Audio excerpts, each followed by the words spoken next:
Massachusetts institute of technology में। सुनने में बड़ा अच्छा लगता है, लेकिन हकीकत यह है कि विल वहां कोई पढ़ाई नहीं करता।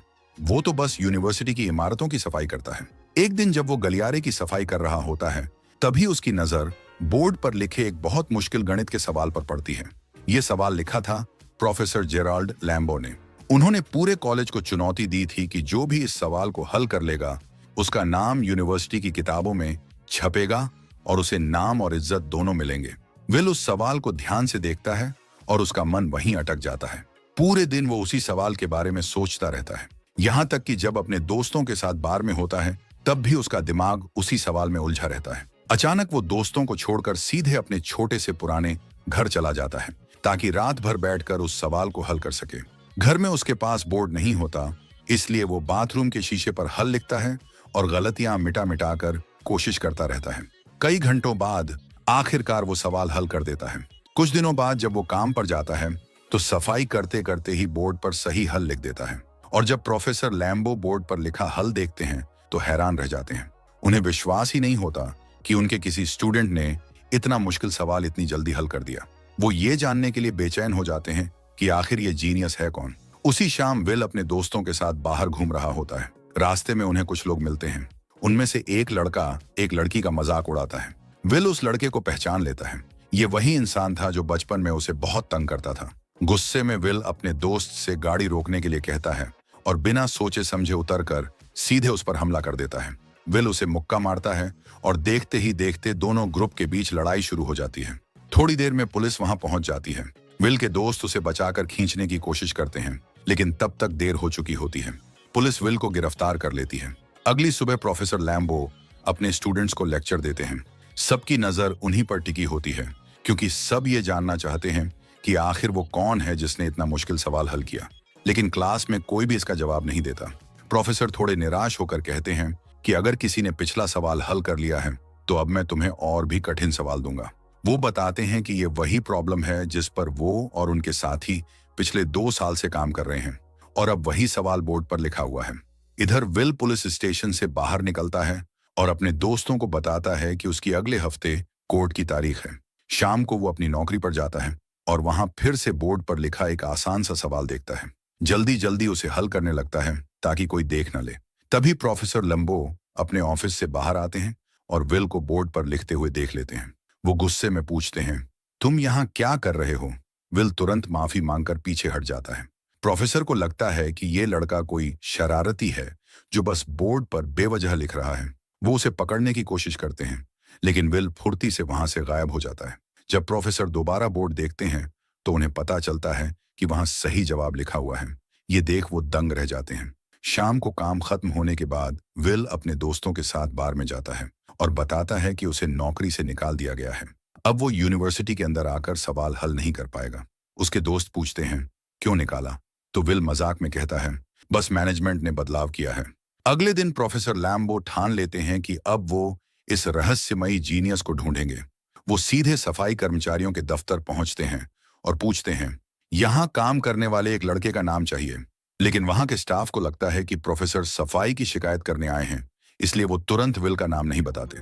थोड़ा समय बाद ये पता चलता है कि विल MIT में सफाई का काम अपनी मर्जी से नहीं कर रहा था, बल्कि ये कोर्ट की तरफ से दी गई कम्युनिटी सर्विस थी। अब उसका केस सुनने का दिन आ चुका था। कोर्ट में प्रोफेसर लैम्बो भी मौजूद होते हैं। वहां सब देखते हैं कि विल खुद ही अपना केस लड़ रहा है।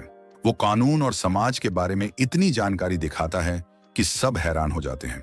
लेकिन उसके खिलाफ बहुत सारे पुराने केस होते हैं, इसलिए जज उसे जेल भेज देते हैं और $50,000 की जमानत रख देते हैं। कुछ समय बाद प्रोफेसर लैम्बो जेल में विल से मिलने आते हैं। वो बताते हैं कि जज ने उसे जेल से बाहर आने की इजाजत दे दी है, लेकिन 2 शर्तों के साथ। पहली, विल को हर हफ्ते प्रोफेसर के साथ पढ़ाई करनी होगी। दूसरी, उसे हर हफ्ते एक मनोवैज्ञानिक डॉक्टर से मिलना होगा, ताकि उसका गुस्सा और अपराध जैसी आदतें कम हो सकें।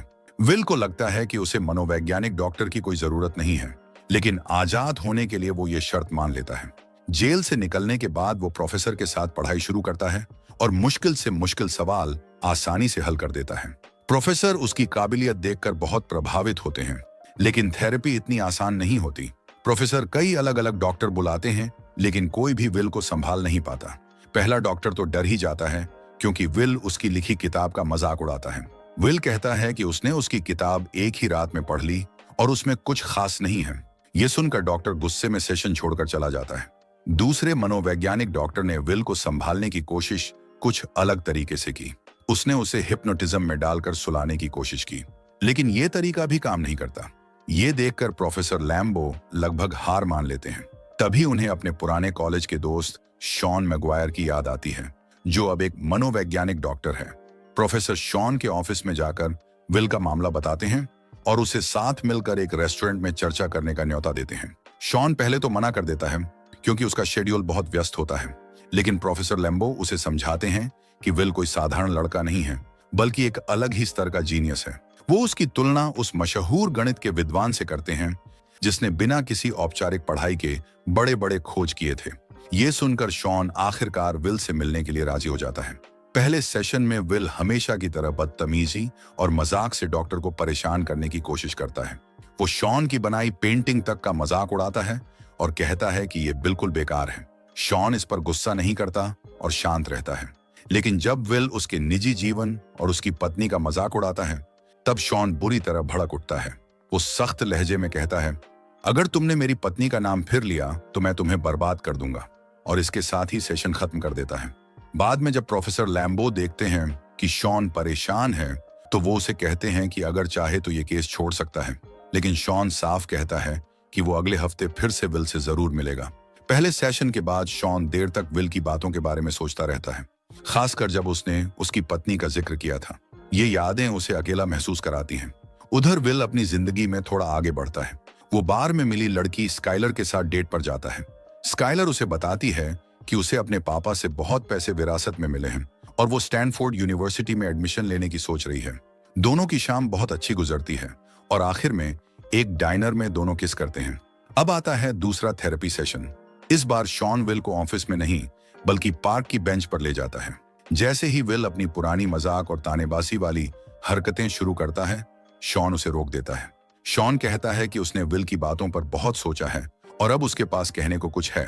वो बताता है कि विल भले ही बहुत पढ़ा लिखा और तेज दिमाग वाला है, लेकिन असल जिंदगी के बारे में उसे कुछ नहीं पता।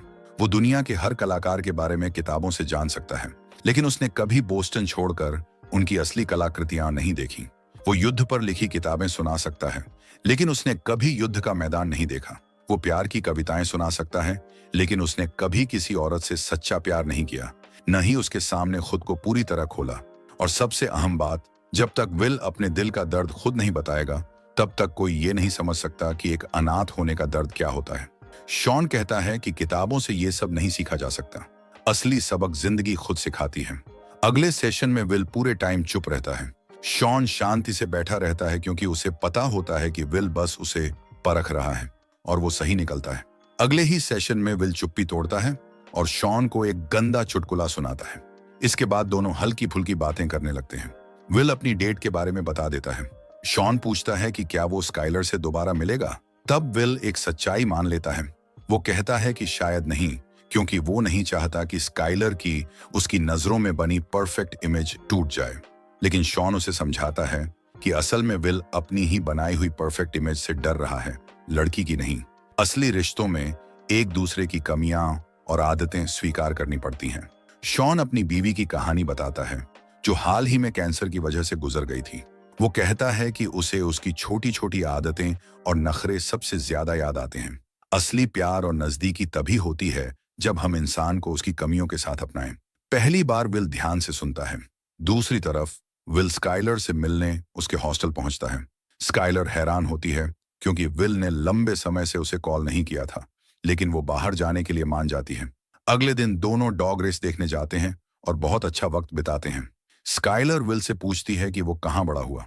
विल सच छुपाकर मजाक में कह देता है कि उसके 12 बड़े भाई हैं। स्काइलर हंसकर कहती है कि ये झूठ है, लेकिन विल कसम खाकर बात को और मजेदार बना देता है। यहाँ तक कि उसे वादा करना पड़ता है कि वो जल्दी ही स्काइलर को अपने परिवार से मिलवाएगा। इसके बाद स्काइलर विल से पूछती है कि किसी को कैसे पता चलता है कि वही उसका सच्चा साथी है। ये सवाल विल के दिमाग में बैठ जाता है और अगले दिन वो शॉन से यही पूछता है। शॉन मुस्कुराकर बताता है कि उसे अपनी बीवी को देखकर पहली नजर में ही समझ आ गया था। फिर वो एक किस्सा सुनाता है। एक बार उसे एक बहुत ही रेयर बेसबॉल मैच के टिकट मिले थे, लेकिन उसने वो मैच छोड़ दिया क्योंकि उसी दिन एक खूबसूरत लड़की बार में मिली थी। शॉन कहता है कि उसे आज भी उस मैच को मिस करने का कोई अफसोस नहीं है। स्काइलर बार बार जिद करती है कि विल उसे अपने असली परिवार से मिलवाए, लेकिन विल सच बताने से अभी भी बचता है। इसलिए वो कम से कम उसे अपने दोस्तों से मिलाने का फैसला करता है। स्काइलर उनके ग्रुप में आसानी से घुल मिल जाती है, सबके साथ हंसी मजाक करती है और बियर पीती है। लेकिन रात के अंत में चक की एक बात से विल का मूड खराब हो जाता है। दूसरी तरफ प्रोफेसर लैम्बो एक डाइनर में शॉन से मिलते हैं और विल की थेरेपी को लेकर सवाल पूछते हैं। लैम्बो को असल में विल के अतीत की परवाह नहीं है, बल्कि वो जानना चाहते हैं कि अब विल उनके मार्गदर्शन में आगे क्या करने वाला है। इस पर शॉन कहता है कि वो विल पर दबाव नहीं डालेगा, क्योंकि विल को खुद तय करना होगा कि उसे जिंदगी में क्या चाहिए। ये सुनकर लैम्बो गुस्सा हो जाता है और कहता है कि उसने पहले ही विल को बड़े बड़े लोगों से मिलवा दिया है, लेकिन उन्हें ये पता नहीं होता कि विल की जगह उसका दोस्त चक उन लोगों से मिलने पहुंच जाता है। वहां चक पैसों की मांग करता है और अपने बुरे व्यवहार से पूरा सौदा बिगाड़ देता है। दूसरी तरफ विल और स्काइलर एक रोमांटिक शाम बिताते हैं और दोनों का रिश्ता और गहरा होने लगता है। स्काइलर अपने घर पर विल से सीधा सवाल करती है। वो कहती है कि उसे स्टैनफोर्ड पढ़ने के लिए कैलिफोर्निया जाना है और चाहती है कि विल भी उसके साथ चले, लेकिन विल तुरंत मना कर देता है और तरह तरह के बहाने बनाने लगता है। स्काइलर उसे समझाती है कि वो बस अपनी छोटी सी दुनिया में फंसकर बैठा है, जहां उसे कोई चुनौती नहीं मिलती और वो नई चीजों से डरता है। ये सुनकर विल भड़क जाता है। उसे लगता है कि स्काइलर उसके साथ सिर्फ मजाक कर रही है और उसके लिए वो बस एक टाइम पास है, क्योंकि वो गरीब है। स्काइलर हैरान होकर पूछती है कि पैसे को लेकर उसकी इतनी टेंशन क्यों है। वो रोते हुए कहती है कि अगर उसे अपने अमीर पिता की दौलत और अपने पिता में से एक चुनना पड़े, तो वो हमेशा अपने पिता को चुनेगी, पैसे को नहीं। स्काइलर साफ बोलती है कि वो भी डरी हुई है, लेकिन कम से कम वो विल के सामने ईमानदार है। विल फिर से बहस करता है। तभी स्काइलर को याद आता है कि विल ने बार बार अपने 12 भाइयों की झूठी कहानी सुनाई थी। अब विल पूरी तरह अपना आपा खो देता है और चिल्लाने लगता है। वो कहता है कि स्काइलर उसकी असली जिंदगी कभी जानना ही नहीं चाहेगी, क्योंकि सच्चाई ये है कि वो एक अनाथ है और बचपन में लोगों ने उसके साथ बहुत बुरा व्यवहार किया था। स्काइलर आंसू भरी आंखों से उसे भरोसा दिलाती है कि वो उसकी हर बात जानना चाहती है, चाहे वो कितनी भी दर्दनाक क्यों ना हो। आखिर में स्काइलर उससे अपने दिल की बात कहती है। वो उससे प्यार करती है, लेकिन विल का दिल पहले ही बंद हो चुका है और वो ठंडी आवाज में कहता है, मैं तुमसे प्यार नहीं करता। इसके बाद विल की मुलाकात प्रोफेसर लैम्बो से होती है। लैम्बो नाराज होता है क्योंकि बिजनेस पार्टनर्स के साथ मीटिंग में विल की हरकतों ने सब गड़बड़ कर दी। विल गुस्से में फट पड़ता है और कहता है कि उसे अब यकीन ही नहीं है कि वो ये अकादमिक करियर वाकई चाहता भी है या नहीं। अब विल और प्रोफेसर लैम्बो की बातचीत और भी मुश्किल हो जाती है, क्योंकि विल की तेज दिमागी बातें लैम्बो को नीचा दिखा देती हैं। लैम्बो कहता है कि उसे विल से कम थोड़ा आभार तो चाहिए था। दोनों में बहस होती है और विल गुस्से में चला जाता है। कुछ समय बाद विल को नेशनल सिक्योरिटी एजेंसी NSA में नौकरी के लिए बुलाया जाता है, जहां उसे सुनहरे करियर का वादा किया जाता है, लेकिन विल साफ मना कर देता है। उसका कहना है कि वह किसी आम इंसान की जिंदगी सिर्फ राजनीति की चालों के लिए बर्बाद नहीं करना चाहता। इसके बाद विल फिर से शॉन से मिलता है। शॉन पूछता है कि उसने NSA की नौकरी क्यों ठुकराई। विल हंसकर कहता है, मैं तो किसी और बेहतर मौके का इंतजार कर रहा हूं। शॉन, जो उसका मनोवैज्ञानिक डॉक्टर है, विल से पूछता है कि क्या उसके पास कोई ऐसा दोस्त है जिससे वो दिल की बातें कर सके, या क्या वह कभी अकेलापन महसूस करता है। विल इसका जवाब देने की बजाय मशहूर दार्शनिकों के नाम गिनाने लगता है। तब शॉन समझाता है कि असली रिश्ते तो जिंदा लोगों से ही बनाए जा सकते हैं। शॉन फिर पूछता है कि अगर विल सच में अपने भविष्य को लेकर गंभीर है, तो वह चाहता क्या है। विल मजाक में कहता है कि उसे ईंट लगाने या चरवाहा बनने में भी कोई दिक्कत नहीं। शॉन समझ जाता है कि विल बस मजाक कर रहा है और अपनी सच्चाई से भाग रहा है। गुस्से में शॉन उसे अपने ऑफिस से बाहर निकाल देता है। विल हैरान रह जाता है कि उसे क्यों निकाला गया। तब शॉन साफ कहता है, क्योंकि तुम ईमानदारी से जवाब नहीं दे रहे, बस अपनी असली पहचान छुपा रहे हो। शॉन से बात करते हुए विल पूछता है, तुम अपनी जीवन साथी की बातें करते हो, लेकिन तुम्हारी पत्नी कहाँ है। शॉन शांति से जवाब देता है, वो अब इस दुनिया में नहीं है। समय बीतता है और विल स्काइलर को फोन करता है, लेकिन स्काइलर अब उसका इंतजार छोड़ चुकी होती है, क्योंकि विल कोई पक्का फैसला ही नहीं लेता। स्काइलर आखिरी बार कहती है, आई लव यू, अपना ख्याल रखना, और फिर वो कैलिफोर्निया चली जाती है। दूसरी तरफ विल बॉस्टन में अपने दोस्त चक के साथ कंस्ट्रक्शन का काम करने लगता है। उधर प्रोफेसर लैम्बो फोन पर बात करते हुए कहता है कि विल अब अपनी जिम्मेदारी पूरी नहीं कर रहा। अगर वो कोर्ट में रिपोर्ट कर दे कि विल सेशन पर नहीं आ रहा तो विल वापस जेल चला जाएगा और इस बार उसका मन भी साफ रहेगा। काम के दौरान ब्रेक में चक विल से पूछता है कि वो जिंदगी में आगे क्या करने वाला है। विल मजाक में कहता है कि उसे लैब में चूहा बनकर गणित के सवाल हल नहीं करने बल्कि बॉस्टन में रहकर अपने दोस्तों के साथ मस्ती करनी है। लेकिन इस बार चक खुलकर विल को डांटता है। वो कहता है कि विल अपनी काबिलियत बर्बाद कर रहा है। चक ये तक मान लेता है कि हर रोज वो ये ख्वाहिश करता है कि एक दिन विल अपने घर से निकले और अपनी असली जिंदगी बनाए। इसी बीच लैम्बो को पता चलता है कि विल अब शॉन के साथ थेरेपी पर भी नहीं जा रहा। गुस्से में लैम्बो शॉन को धमकाता है कि वो जज को सब सच बताएगा और शॉन पर यह इल्जाम लगाता है कि वही विल को फिर से अपराधों की तरफ धकेल रहा है। शॉन प्रोफेसर लैम्बो से कहता है कि उसे इस बात से फर्क नहीं पड़ता अगर लोग उस पर हंस लें, लेकिन वो विल की भावनाओं को नजरअंदाज नहीं कर सकता। शॉन बताता है कि लैम्बो को कभी असली प्यार स्वीकार करना आया ही नहीं और वो पूरी जिंदगी अकेला ही रहा है। लेकिन लैम्बो उसकी बात सुनने को तैयार नहीं होता। उसे लगता है कि शॉन उसकी सफलता से जलता है। ये सुनकर शॉन हैरान रह जाता है और उसे लगता है कि लैम्बो बस घमंडी है।